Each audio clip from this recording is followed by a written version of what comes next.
Olá, meus amigos, tudo bom? Hoje o tema está, maravilhoso. Vamos falar sobre a igreja verdadeira. Prepare o seu coração e convide as pessoas para assistir com você esse tema maravilhoso e vital, hein? Vital. Eu tenho certeza que Deus vai te abençoar grandemente. A minha Bíblia já está aqui, a sua também já está aí, caneta, papel, direitinho. O seu grupo de estudos já está reunido e nós vamos agora começar analisando um capítulo que revela qual é a igreja verdadeira. Veja o que diz Apocalipse 12, verso 1, que diz assim: Viu-se grande sinal no céu, a saber, uma mulher vestida do sol, com a lua debaixo dos pés e uma coroa de 12 estrelas na cabeça. Bem, é importante que você entenda que no livro do Apocalipse, todas as vezes que aparecer a palavra mulher, mulher significa igreja. E essa definição e essa explicação que eu estou dando, eu tirei de Efésios capítulo 5, versos 23 a 31. A Bíblia deixa bem claro que mulher em profecia significa igreja, ou movimento religioso. E nesse caso, o Apocalipse 12 fala de uma mulher vestida do sol. Essa mulher do 12 é um símbolo da igreja verdadeira, ao passo que, no capítulo 17 do mesmo Apocalipse, fala de uma grande prostituta. E essa prostituta do capítulo 17 representa a igreja falsa. Então, na Bíblia, somente existem dois caminhos, o verdadeiro e o falso, o certo e o errado. Assim podemos afirmar que existem duas igrejas, a igreja verdadeira e a igreja falsa, a igreja de Deus e aquela que não é de Deus. Então, nós temos que analisar agora qual é a igreja verdadeira e as características dela. E outra coisa, quem seria o fundador dessa igreja? Seria algum homem? Seria alguma mulher? Quem seria o fundador da igreja? E eu já vou dizer de antemão para você que o fundador da igreja é o próprio Deus. E que Jesus é a cabeça da igreja. Ok? Bem, aqui no texto que eu li, diz que a mulher estava vestida de sol e tinha a lua debaixo dos pés e uma coroa na cabeça e nessa coroa 12 estrelas. O que significa tudo isso, hein? O que quer dizer tudo isso? Bem, você já sabe que mulher é a igreja. Agora, por que ela aparece vestida do sol? Sol na Bíblia representa Jesus. Jesus é o sol da justiça.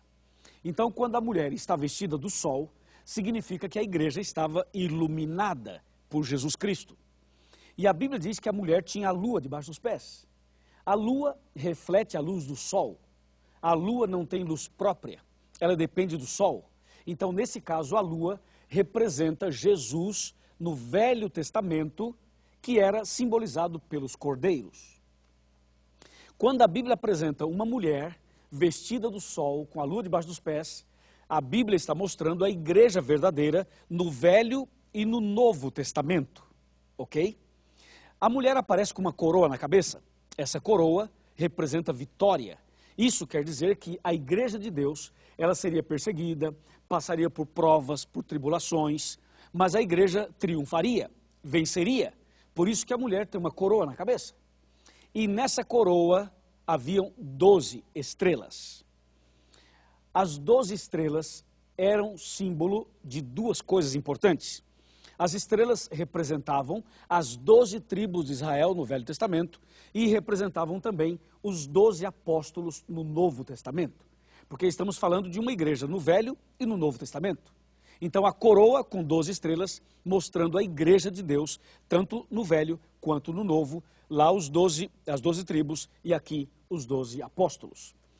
E a Bíblia, ao narrar as características dessa igreja, mostra algo mais. E eu quero chamar a sua atenção para o verso 6, Apocalipse 12, verso 6. Preparado? 12, 6. Diz assim: A mulher, porém, fugiu para o deserto, onde lhe havia Deus preparado lugar, para que nele a sustentem durante 1260 dias. Lembrando que estamos lendo Apocalipse, e Apocalipse é um livro profético. E por ser um livro profético, as palavras são simbólicas na sua grande maioria. Então, nesse caso, a mulher é um símbolo da igreja. Mas, nesse caso, quando diz que a mulher fugiu para o deserto, significa que essa mulher foi perseguida. E o período da perseguição, que aparece aqui no verso 6, diz que foi 1260 dias. É bom você saber que um dia profético equivale a um ano literal, conforme está escrito em Ezequiel 4, 6 e 7 e Números 14, verso 34. Ok? Então aqui nós temos a descrição da igreja verdadeira através da simbologia apocalíptica, e no verso 7 mostra que a igreja seria perseguida por 1260 anos literais, ou dias proféticos. Agora, se você fizer uma análise na história, você poderia me acompanhar, por exemplo, através de um gráfico. O gráfico é o seguinte: a igreja de Deus existe desde o começo do mundo, certo? Só que antes de Cristo era o judaísmo. E depois de Cristo, o cristianismo. O cristianismo surgiu a partir da morte de Jesus na cruz. Jesus morreu no ano 31. E quando ele morreu, aí começou a contagem do cristianismo. E aí vem do cristianismo, da morte de Cristo, até a volta dele nas nuvens dos céus, a igreja cristã passaria por 7 fases. 7 fases. E são as 7 igrejas de Apocalipse. São elas: Éfeso, Esmirna, Pérgamo, Tiatira, Sardes, Filadélfia e Laodiceia. Essas 7 fases do cristianismo começaram no ano 31, como você pode ver, e terminariam, ou vão terminar, na volta de Jesus. Mas durante toda a história, desde Adão e Eva até a volta de Cristo, a igreja de Deus é a mesma. A igreja verdadeira não mudou. Os princípios são os mesmos. A igreja é a mesma. A base é a mesma. E aí você poderia me perguntar: Pastor Luiz, quer dizer que a mulher do capítulo 12 é um símbolo da igreja verdadeira? Sim, é, claro que é. E aí você poderia perguntar assim: mas dá para identificar hoje, em nossos dias, a igreja verdadeira? Dá para eu descobrir a igreja verdadeira no meu bairro, na minha cidade, no meu estado, no meu país? Claro que sim, sem dúvida nenhuma que dá. Por isso, eu quero ler com você Apocalipse 12, verso 17. Apocalipse 12, 17 apresenta para nós as 2 principais características da igreja verdadeira, tanto lá do Velho Testamento quanto agora, em nossos dias. Veja só, 12, 17. Irou-se o dragão contra a mulher, e foi pelejar com os restantes da sua descendência, os que guardam os mandamentos de Deus e têm o testemunho de Jesus. Ouviu? Então a igreja verdadeira tem 2 características. Ela guarda os mandamentos de Deus e tem o testemunho de Jesus. Essas são as 2 principais características da igreja verdadeira. Se você quer saber se a sua igreja é verdadeira ou não, é só você aplicar esse verso 17 aos princípios que a sua igreja defende. Veja se a igreja que você frequenta guarda os 10 mandamentos que aparecem em Êxodo capítulo 20 e se a igreja que você frequenta tem o testemunho de Jesus. Se ela tiver, é a igreja verdadeira. Agora, se não tiver, é falsa. E você tem que sair dela e tem que se unir ao povo de Deus. Tá certo? É isso que diz a Bíblia. Agora, eu queria apresentar a você 5 colunas da verdade. Ou seja, são as 5 colunas que mostram que a igreja é verdadeira ou que é falsa. Está pronto? Está preparado? Ok. Primeira coluna da verdade, para mostrar que a igreja é ou não é verdadeira. Primeira, está em Jeremias 10, verso 10. A primeira coluna é Deus. Deus é a verdade. A segunda coluna está em João 14, 6. Quando Jesus mesmo disse: eu sou o caminho e a verdade e a vida. Jesus é a verdade. A terceira coluna está em 1 João, capítulo 5, verso 6. É o Espírito Santo. O Espírito Santo é a verdade. A quarta coluna é a própria Bíblia. Está em João 17, verso 17, que diz assim: a tua palavra é a verdade. E a quinta coluna está no Salmo 119, versículo 151, quando diz: os teus mandamentos são verdade. Você viu? São 5. Deus, Jesus, Espírito Santo, a Bíblia e os 10 mandamentos. Ok?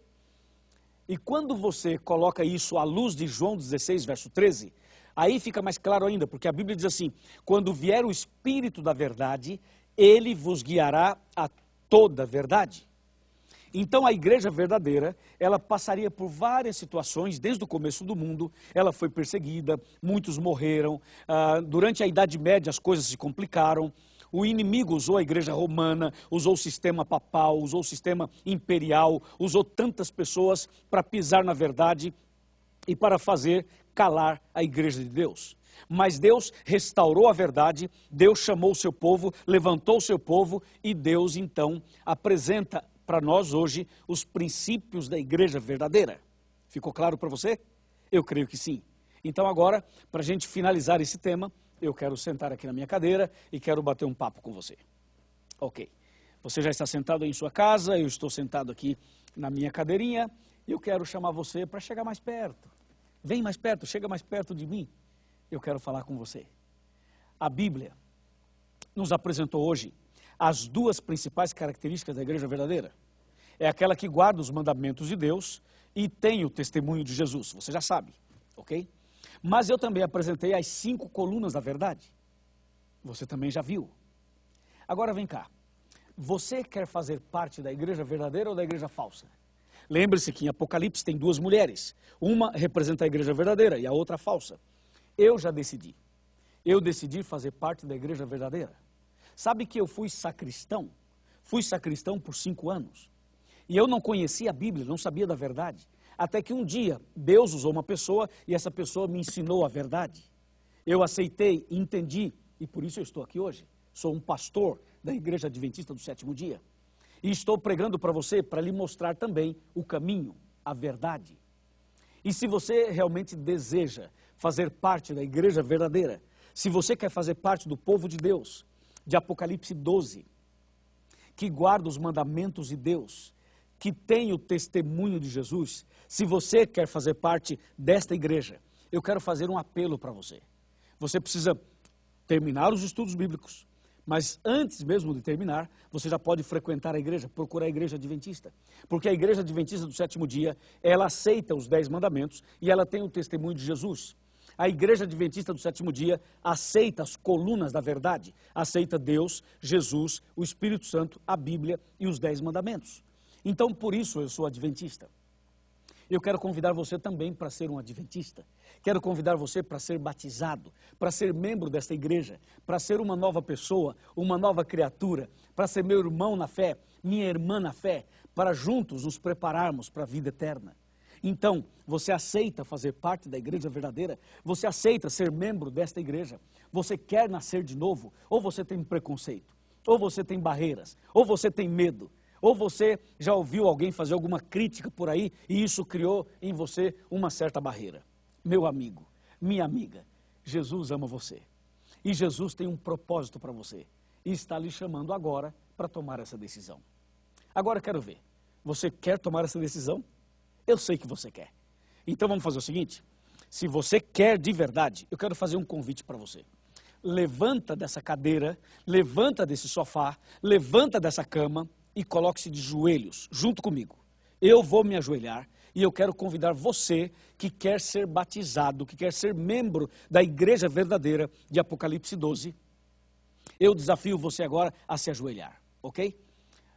Você pode pensar assim, pastor Luiz, mas eu tenho problemas nos joelhos, não posso ajoelhar, ou então eu estou enferma ou enfermo, não dá, ou tenho um problema, não dá. Ok, se não dá, não há problema, fique sentado, deitado ou em pé. Mas se você puder, ajoelhe-se, porque eu vou me ajoelhar aqui e vou orar por você que tomou essa decisão. Está preparado? Então eu vou me ajoelhar aqui agora e eu quero convidar você para vir junto comigo. Pode vir. Ajoelhe-se também, vamos. Tem que ser rápido, não podemos demorar. Ajoelhe-se agora que eu quero entregar a sua vida nas mãos de Deus. Entendeu? Veja, eu não estou pedindo o seu dinheiro, não estou pedindo os seus bens materiais. Eu estou pedindo para que você aceite a verdade e faça parte da igreja verdadeira. É isso que eu estou te pedindo. Para você ser batizado e ser batizada. Amém? Ok?